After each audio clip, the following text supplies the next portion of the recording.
Hello എല്ലാവർക്കും നമസ്കാരം. പുതിയൊരു വീഡിയോയിലേക്ക് സ്വാഗതം. നമുക്കിന്ന് ഈ വീഡിയോയിലൂടെ monetary approach to exchange rate determination എന്താണെന്ന് മനസ്സിലാക്കാം. അത് ഈ തിയറി പ്രകാരം പറയുന്നത് പല രാജ്യങ്ങളിലെ കറൻസീസിൻ്റെ ഡിമാൻഡും സപ്ലൈയും, അതായത് demand for currency and supply of currency ആണ് എക്സ്ചേഞ്ച് റേറ്റ് ഡിറ്റർമിൻ ചെയ്യുന്നത് എന്നാണ് ഈ തിയറിയിലൂടെ പറയുന്നത്. നമുക്ക് വിശദമായിട്ട് മനസ്സിലാക്കാം. വീഡിയോയിലേക്ക് കിടക്കാം. Monetary approach to exchange rate determination. നമുക്ക് ആദ്യം ഇതിൻ്റെ ബേസിക് ഐഡിയ എന്താണെന്ന് നോക്കാം. The monetary approach to exchange rate determination states that the exchange rate is determined by the demand for and supply of money in different countries. അതായത് പല രാജ്യങ്ങളിലുള്ള ആ കറൻസികളുടെ ഡിമാൻഡും സപ്ലൈയും ആണ് എക്സ്ചേഞ്ച് റേറ്റ് ഡിറ്റർമിൻ ചെയ്യുന്നതെന്നാണ് ഇത് പറയുന്നത്. ഓക്കെ, ഇപ്പോൾ US ഡോളറിനുള്ള ഡിമാൻഡ്, പിന്നെ മറ്റ് രാജ്യങ്ങളിലുള്ള ഇപ്പോൾ UK പൗണ്ടിനുള്ള ഡിമാൻഡ്, ഇങ്ങനെയുള്ള ഡിമാൻഡും അതിൻ്റെ സപ്ലൈയുമാണ് എക്സ്ചേഞ്ച് റേറ്റ് ഡിറ്റർമിൻ ചെയ്യുന്നതാണ് ഇവരുടെ അഭിപ്രായം, മോണിറ്ററി അപ്രോച്ച് പറയുന്നത്. Okay, it is based on the idea that exchange rates adjust to maintain purchase power parity, PPP എന്ന് പറയുന്നത് പർച്ചേസ് പവർ പാരിറ്റി ഈ എക്സ്ചേഞ്ച് റേറ്റ് അഡ്ജസ്റ്റ് ചെയ്തോളും. ഓക്കെ, ലോങ് റണ്ണിൽ എക്സ്ചേഞ്ച് റേറ്റ് ഒരു വേരിയേഷൻ കൊണ്ട് purchasing power parity automatic adjust ആവുമെന്നാണ് ഈ theory പ്രകാരം ഇവർ പറയുന്നത്. ഇനി നമുക്ക് ആദ്യമേ തന്നെ ഇതിൻ്റെ അസംഷൻസ് നോക്കാം. അതിൽ ആദ്യത്തെ അസംഷൻ എന്ന് പറയുന്നത് പ്രൈസസ് ആർ പെർഫെക്റ്റ്ലി ഫ്ലെക്സിബിൾ. അതായത് പ്രൈസ് എല്ലാം ഫ്ലെക്സിബിൾ ആയിട്ടുള്ള പ്രൈസാണ്. രാജ്യങ്ങളിലുള്ള ഗുഡ്സിൻ്റെ സർവീസിൻ്റെ വില ഫ്ലെക്സിബിൾ ആണ്, അത് റിജിഡായിട്ട് നിൽക്കില്ല, മാറുന്ന വിലയാണ് എന്നുള്ളത്. അടുത്തത് പർച്ചേസിംഗ് പവർ പാരിറ്റി, PPP എന്ന് പറയുന്നത് holds in the long run. ഇത് ലോങ് റണ്ണിലും ഇതുണ്ടാകും എന്ന് അസ്യൂം ചെയ്തിരിക്കുന്നു. അടുത്തത് money markets are always in equilibrium. Money market, ഇപ്പോൾ bank, other money monetary institutions, അപ്പോൾ ഇപ്പോൾ ബാങ്കിൻ്റെ കാര്യം എടുക്കുകയാണെന്നുണ്ടെങ്കിൽ അതൊന്നും നഷ്ടത്തിലല്ല, എല്ലാം നോർമലായിട്ടാണ് പോകുന്നത് എന്നുള്ളൊരു അസംഷനാണ്.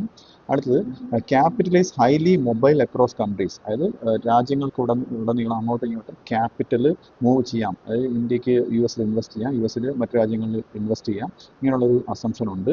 അടുത്തത് there are no trade restrictions or government intervention. ഇത് രണ്ടുമില്ല. ട്രേഡ് ഇപ്പം ക്വാട്ട, ടാരിഫ് ഒന്നുമില്ല, ഗവൺമെൻറ്റിൻ്റെ ഇൻ്റർവെൻഷൻ ഇല്ല, അങ്ങനെയുള്ള ടാക്സ് ഒന്നുമില്ല. ഇൻ ദ ഫോറിൻ എക്സ്ചേഞ്ച് മാർക്കറ്റിൽ ഗവൺമെൻറ് ഇൻ്റർവെൻ ചെയ്യുന്നില്ല. ഇത്രയും അസംഷൻ ഇതൊക്കെ നടന്നു കഴിഞ്ഞാൽ ഈ തിയറി കറക്റ്റായിട്ട് വർക്ക് ചെയ്തില്ല. അതുകൊണ്ട് ഇത്രയും അസംഷൻസിൻ്റെ ബേസിലാണ് ഈ തിയറി വർക്ക് ചെയ്യുന്നത്. ഇനി നമുക്ക് ഈ തിയറി പരിചയപ്പെടാം. ഈ തിയറിയിലെ വളരെ ബേസിക് ആയിട്ടുള്ള ഒരു ഇക്വേഷനാണ് ഞാൻ ഇതിൽ പരിചയപ്പെടുത്താൻ പോകുന്നത്. അതായത് the theory begins with the money demand equation. ഈ മണി ഡിമാൻഡ് ഇക്വേഷനാണ് ഇതിൻ്റെ വെരി ബേസിക്. നിങ്ങൾ മനസ്സിലാക്കണം, എന്നാലേ ബാക്കിയുള്ള ഫോർമുലാസ് ഒക്കെ മനസ്സിലാവുള്ളൂ. അപ്പോൾ മണി ഡിമാൻഡ് MD എന്ന അക്ഷരം കൊണ്ട് സൂചിപ്പിക്കുന്നു. എന്ന് പറയുന്നത് K × P × Y ആണ്. Okay, money demand MD money ഡിമാൻഡാണ്. K എന്ന് പറയുന്നത് proportion of income people wish to hold as money. പണമായിട്ട് കയ്യിൽ വെക്കാനുള്ള ആ ഒരു പണത്തിൻ്റെ പ്രൊപ്പോർഷൻ. ചിലർ എന്ത് ചെയ്യും, ക്രിപ്റ്റോ വാങ്ങിച്ചിടും, ചിലർ ആസെറ്റ് പെരട മേടിച്ചിടും, അങ്ങനെയുള്ള ഗോൾഡ് മേടിച്ചിടും. ഓക്കെ, ഇതെല്ലാം ഉപരി പണമായിട്ട് കൈ വെക്കാനുള്ള ആ ഒരു പ്രൊപ്പോർഷനാണ് ഈ K കൊണ്ട് സൂചിപ്പിക്കുന്നത്. P എന്ന് പറയുന്നത് പ്രൈസ് ലെവലാണ്. അതായത് ഇൻഫ്ലേഷൻ, ഡീഫ്ലേഷൻ, അതായത് മൊത്തത്തിലുള്ള സാധനങ്ങളുടെ സേവനങ്ങളുടെ വില, ഒരു രാജ്യത്തിൻ്റെ ഒരു പ്രൈസ് ലെവൽ, ഇൻഫ്ലേഷൻ എത്രത്തോളം ഉണ്ടെന്നുള്ളത്. അടുത്ത Y റിയൽ ഇൻകം ആണ് സൂചിപ്പിക്കുന്നത്. ഓക്കെ, അപ്പം ഇത്രയും കാര്യങ്ങളാണ് ഈ ഇക്വേഷനിൽ വരുന്നത്. ഇനി നമുക്ക് ഇതിൻ്റെ ഇക്വിലിബ്രിയം നോക്കാം. ഈ ഇക്വിലിബ്രിയത്തിൽ money supply is equal to money demand ആണ്. മണി സപ്ലൈയും മണി ഡിമാൻഡും ഈക്വലായിട്ട് വരുന്നതാണ് ഇക്വിലിബ്രിയം എന്ന് പറയുന്നത്. അപ്പോഴത്തേക്ക് ഞാൻ നേരത്തെ എഴുതിയ MDയുടെ സ്ഥാനത്ത് അവിടെ MS എന്ന് എഴുതുകയാണ്, മണി സപ്ലൈ എന്ന് എഴുതുകയാണ്. ഓക്കെ, അപ്പോൾ MS is equal to K × P × Y എന്ന് എഴുതാം. അവിടെ MD മാറ്റി ബാക്കിയെല്ലാം സെയിം തന്നെ. ഈ MS is equal to K × P × Y rearrange ചെയ്യുമ്പോഴത്തേക്ക് ഈ പ്രൈസ് അപ്പുറം കൊണ്ടുപോകുമ്പോഴത്തേക്ക് P is equal to MS divide by K × Y എന്ന് വരും. ഓക്കെ, അതായത് ഈ P എന്താണ്, പ്രൈസ് ലെവലാണ്. അപ്പോൾ ഇതിൻ്റെ അർത്ഥം പ്രൈസ് ലെവല് ഏതിനെ ആശ്രയിച്ചിരിക്കുന്നു, മണി സപ്ലൈ ആശ്രയിച്ചിരിക്കുന്നു എന്ന് ഒരു രത്ന ചുരുക്കത്തിന് വരും. This means the price level depends on the money supply. ഇനി ഈ ഇക്വേഷൻ എങ്ങനെ മാറും നോക്കുക. അപ്പം according to purchasing power parity, ഇപ്പോൾ PPP തിയറി പ്രകാരം എക്സ്ചേഞ്ച് റേറ്റ് E എന്ന് പറയുന്നത് domestic price level divide by foreign price ലെവലാണ്. ഓക്കെ, അത് നമുക്കറിയാവുന്ന കാര്യമാണ്. അപ്പോൾ ഇത് ഡിവൈഡ് ചെയ്യുമ്പോഴാണ് എന്ത് കിട്ടുന്നത്, എക്സ്ചേഞ്ച് റേറ്റ് കിട്ടുന്നത്. അപ്പം ഇതിനെ സബ്സ്റ്റിറ്റ്യൂട്ട് ചെയ്താൽ പോരെ. അപ്പം ഈ പ്രൈസ് ലെവലുകളെ സബ്സ്റ്റിറ്റ്യൂട്ട് ചെയ്യുമ്പോഴത്തേക്ക് E ഈക്വൽ ടു MSD, ആ D എല്ലാം ഡൊമസ്റ്റിക് പ്രൈസ് ലെവൽ, F കാണിക്കുന്നു ഫോറിൻ പ്രൈസ് ലെവലാണ്. അപ്പം MSD by KBYD divide by MSF by KFYF, ഇങ്ങനൊരു ഡിവിഷൻ വരും. അപ്പോൾ ഇതാണ് എന്ത് എക്സ്ചേഞ്ച് റേറ്റ് ഡിറ്റർമൈൻ ചെയ്യുന്നത്. അപ്പോൾ ഞാൻ നേരത്തെ പറഞ്ഞ ഇക്വേഷൻ വെച്ച് നോക്കുമ്പോഴത്തേക്ക് ദ എക്സ്ചേഞ്ച് റേറ്റ് ഈ താഴെ പറയുന്ന കാര്യങ്ങളിൽ ഡിപ്പെൻഡ് ചെയ്താണ് വരുന്നത്. അപ്പം ആ ഇക്വേഷനുള്ള കാര്യങ്ങൾ പറയുന്നത് ഡൊമസ്റ്റിക് മണി സപ്ലൈ ഉണ്ട്, ഫോറിൻ മണി സപ്ലൈ ഉണ്ട്, ഡൊമസ്റ്റിക് റിയൽ ഇൻകം ഉണ്ട്, ഫോറിൻ റിയൽ ഇൻകം ഉണ്ട്, അതുകൂടാതെ മണി ഡിമാൻഡ് ഇൻ ബോത്ത് കൺട്രീസും ഉണ്ട്. അപ്പോൾ ഇത്രയും കാര്യങ്ങളാണ് എക്സ്ചേഞ്ച് റേറ്റ് ഡിറ്റർമൈൻ ചെയ്യുന്നതായിട്ട് വരുന്നത്. ഇനി നമുക്ക് ഇതുമായിട്ട് ബന്ധപ്പെട്ട മറ്റു ചില കാര്യങ്ങൾ നോക്കാം. അതിൽ ഇംപ്ലിക്കേഷൻസ്. അതിൽ ഇപ്പം ഓരോ കണക്ഷനാണ് ഇപ്പോൾ ഞാൻ പറയുന്നത്. ഇപ്പം increase in domestic money supply. ഇപ്പോൾ ഡൊമസ്റ്റിക് മണി സപ്ലൈ കൂടുകയാണെന്നുണ്ടെങ്കിൽ എന്താണ് സംഭവിക്കുന്നത്?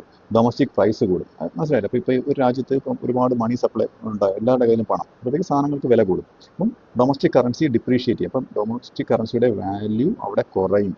ഓക്കെ, ഇത് ഒരു കേസ്. അടുത്ത കേസ് എന്ന് വെച്ചാൽ increase in foreign money supply. നേരെ തിരിച്ച് ഫോറിൻ മണി സപ്ലൈ ആണ് കൂടുന്നെങ്കിൽ എന്ത് സംഭവിക്കും?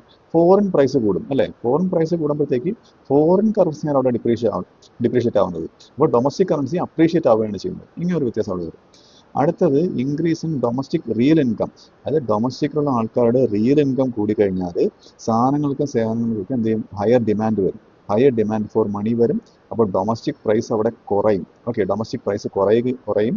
ഡൊമസ്റ്റിക് കറൻസി അപ്രീഷിയേറ്റ് ആവും. ഓക്കെ, മറ്റ് രാജ്യങ്ങളുടെ കറൻസി അപേക്ഷിച്ച് നമുക്ക് കുറച്ച് മൂല്യം കൂടുതലായിട്ട് തോന്നും. ഓക്കെ, അടുത്ത കേസ് വെച്ചാൽ നേരെ തിരിച്ച് increase in foreign real income ആണ്. ഫോറിനേഴ്സിന്റെ റിയൽ ഇൻകം ആണ് കൂടുന്നുണ്ടെങ്കിൽ ഫോറിൻ കറൻസി അവിടെ അപ്രീഷിയേറ്റ് ആവുകയാണ് ചെയ്യുന്നത്. ഓക്കെ, അപ്പോൾ ഇതെന്തിനിടയാക്കും? Causing the domestic currency to depreciate. നേരെ തിരിച്ച് സംഭവിക്കും. ഡൊമസ്റ്റിക് കറൻസി ഡിപ്രീഷിയേറ്റ് ആവാൻ അത് കാരണമാവുന്നു. ഇനി നമുക്ക് ഇതിൻ്റെ ഒരു റിയൽ വേൾഡിലെ എക്സാമ്പിൾ നോക്കാം. അപ്പോൾ ഇന്ത്യയിലെ കാര്യം തന്നെ എടുത്തു കഴിഞ്ഞാൽ ആണ് എക്സാമ്പിളായിട്ട് കൊടുത്തേക്കുന്നത്. Suppose the reserve bank of India significantly increases the money supply. അപ്പോൾ RBI മണി സപ്ലൈ കൂട്ടുകയാണ്, കൂടുതൽ കറൻസീസ് പ്രിന്റ് ചെയ്യുകയും അല്ലെങ്കിൽ കൂടുതൽ മണി ഇൻജെക്ഷൻ നടത്തുകയും ചെയ്യുകയാണ്. ഓക്കെ, അപ്പോഴത്തേക്ക് ഇതേ സമയം US മണി സപ്ലൈ അൺചേഞ്ച്ഡ് ആയിട്ട് നിൽക്കുകയാണ്. അമേരിക്കയിൽ മണി സപ്ലൈ അൺചേഞ്ച്ഡ് ആയിട്ട് നിൽക്കുകയാണ്. അപ്പം ഇന്ത്യയിൽ ഡൊമസ്റ്റിക് ആയിട്ട് മണി സപ്ലൈ കൂടുകയാണ് ചെയ്യുന്നത്. അപ്പോൾ ഇത് എന്തിലേക്ക് വഴിതെളിക്കും? അപ്പം more money in circulation in ഇന്ത്യയിൽ കൂടുതൽ മണി സർക്കുലേഷൻ വരും. ഇന്ത്യയിലെ പ്രൈസ് കൂടും. ഇന്ത്യയിലെ സാധനങ്ങളുടെ സേവനങ്ങളുടെയും വില കൂടും. Prices in India increases. Okay, ഇത് എന്തിലേക്ക് വഴിതെളിക്കും? Indian goods become relatively expensive. അപ്പോൾ ഇന്ത്യക്ക് സാധനങ്ങൾ വില കൂടുതലായതിനാൽ നമുക്കിപ്പോൾ അവിടെ പുറത്തുനിന്ന്, അതായത് നമുക്ക് എക്സ്പോർട്ട് കുറച്ചേ നടക്കത്തുള്ളൂ. അപ്പോൾ വിലയിൽ നിന്ന് ആൾക്കാർ സാധനങ്ങൾ കുറച്ചേ മേടിക്കത്തുള്ളൂ. ഓക്കെ, അപ്പോൾ ഇന്ത്യയിലെ സാധനങ്ങൾ എക്സ്പെൻസീവ് അല്ലേ? ഓക്കെ, പിന്നെ അത് മാത്രമല്ല demand for the Indian rupee falls. അപ്പോൾ ഇന്ത്യൻ റുപ്പിയോടുള്ള ഡിമാൻഡ് കുറയുകയാണ്. അങ്ങനെയാണ്. അപ്പം ഇന്ത്യയിൽ നിന്ന് ഒരു സാധനം മേടിക്കണമെന്നുണ്ടെങ്കിൽ ഫസ്റ്റ് ഇപ്പോൾ US നിന്ന് ഒരാൾക്ക് ഇന്ത്യയിൽ നിന്ന് സാധനം മേടിക്കണമെന്നുണ്ടെങ്കിൽ ഫസ്റ്റ് US ഡോളർ ഇന്ത്യൻ റുപ്പിയിലേക്ക് കൺവേർട്ട് ചെയ്തിട്ട് ഇവിടെ നിന്ന് സാധനം മേടിക്കാൻ പറ്റത്തുള്ളൂ. ഓക്കെ, എന്നാലേ നമ്മൾ സാധനം വിൽക്കാൻ പറ്റത്തുള്ളൂ. ഓക്കെ, അപ്പം ഇന്ത്യൻ റുപ്പിയോടുള്ള ഡിമാൻഡ് അവിടെ കുറയുകയാണ് ചെയ്യുന്നത്. ഈ ഇന്ത്യയിലെ സാധനങ്ങൾക്ക് വില കൂടുതലായതുകൊണ്ട്. അപ്പോഴത്തേക്ക് ഇങ്ങനെ വരുമ്പോഴത്തേക്ക് the Indian rupee depreciates against the US dollar. അപ്പോൾ US ഡോളറിനെ അപേക്ഷിച്ച് ഇന്ത്യയുടെ കറൻസി വാല്യൂ ഡിപ്രീഷിയേറ്റ് ആകുന്നു. അപ്പോൾ ഇതാണ് ഒരു റിയൽ വേൾഡ് എക്സാമ്പിൾ ആയിട്ട് പറയുന്നത്. ഇനി നമുക്ക് ഈ തിയറി കൊണ്ടുള്ള അഡ്വാൻറ്റേജസ് നോക്കാം. അതായത് ഒന്നാമത്തെ അഡ്വാൻറ്റേജ് എന്ന് പറയുന്നത് ഇത് എക്സ്പ്ലെയിൻ ചെയ്യുന്നു. Long run exchange rate movement ഇത് എക്സ്പ്ലെയിൻ ചെയ്യുന്നുണ്ട്. ഓക്കെ, ലോങ് റണ്ണിൽ എക്സ്ചേഞ്ച് റേറ്റ് എങ്ങനെ ഈ നേരത്തെ പറഞ്ഞ ഓരോ ഘടകങ്ങളിലെ മണി സപ്ലൈ ഇങ്ങനെയുള്ള കാര്യങ്ങൾ വെച്ചിട്ട് ഒരു മൂവ്മെൻറ്റ് എക്സ്പ്ലെയിൻ ചെയ്യാൻ ഇതിന് കഴിയുന്നു. ഒരു അഡ്വാൻറ്റേജ് ആണ്. അടുത്ത links exchange rates with inflation and monetary policy. നേരത്തെ പറഞ്ഞ ഇന്ത്യയിലെ കാര്യം പറഞ്ഞില്ലേ, അതുപോലെ മോണിറ്ററി പോളിസിയും ഇത് ഇൻഫ്ലേഷനും ഏതുമായിട്ട് ലിങ്ക് ചെയ്യുന്നു? എക്സ്ചേഞ്ച് റേറ്റുമായിട്ട് ലിങ്ക് ചെയ്യുന്നു ഈ തിയറി. അപ്പോൾ അതൊരു അഡ്വാൻറ്റേജ് ആണ്.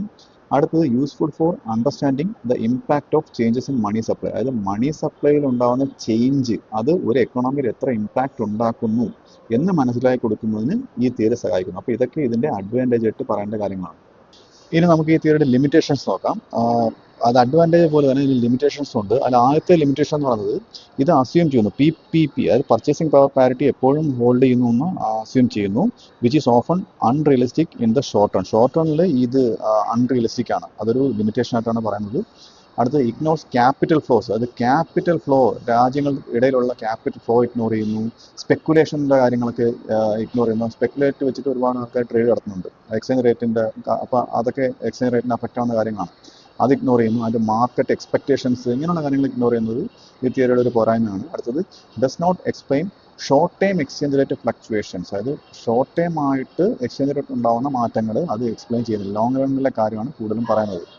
അടുത്തത് അസ്യൂംസ് പ്രൈസസ് അഡ്ജസ്റ്റ് ഇൻസ്റ്റൻ്റ്ലി. അതായത് വളരെ പെട്ടെന്ന് ക്വിക്കായിട്ട് പ്രൈസ് അഡ്ജസ്റ്റ് ചെയ്യും. Which is not true in റിയാലിറ്റിയിൽ ഞാൻ പറഞ്ഞില്ലേ പ്രൈസ് ഫ്ലെക്സിബിൾ ആണ്. അപ്പം ഇത് റിയാലിറ്റിയിൽ പോസിബിൾ അല്ല. അതൊക്കെ ഈ തിയറിയുടെ ലിമിറ്റേഷൻസ് ആണ്. ഇനി ഇതിൻ്റെ കൺക്ലൂഷനായിട്ട് പറയുന്നതാണ്, ഇപ്പോൾ the monetary approach argues that exchange rates R fundamentally monetary phenomena. അത് എക്സ്ചേഞ്ച് റേറ്റ് എന്ന് പറയുന്നത് ഒരു അടിസ്ഥാനപരമായിട്ട് മോണിറ്ററി ആയിട്ടുള്ളൊരു ഫിനോമിന ആണെന്നാണ് ഇത് പറയുന്നത്. എല്ലാം മണിയാണ് ഇത് ഡിറ്റർമിൻ ചെയ്യുന്നതാണ് പറയുന്നത്.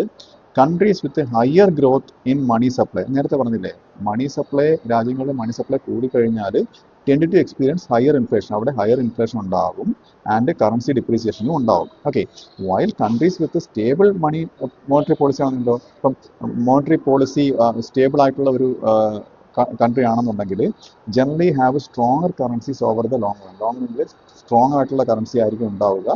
This approach is mainly use to explain long run exchange rate behaviour rather than short run fluctuations. അതായത് ഇത് കൂടുതലായിട്ടും long run exchange rate behaviour explain ചെയ്യാൻ ഉപയോഗിച്ചിരിക്കുന്നു, അത് ഷോർട്ട് റണ്ണിനെ കാട്ടിലും, ഷോർട്ട് റണ്ണിന് ഉപരി. ഓക്കെ, ഇതാണ് എൻ്റെ കൺക്ലൂഷനായിട്ട് പറയാനുള്ളത്.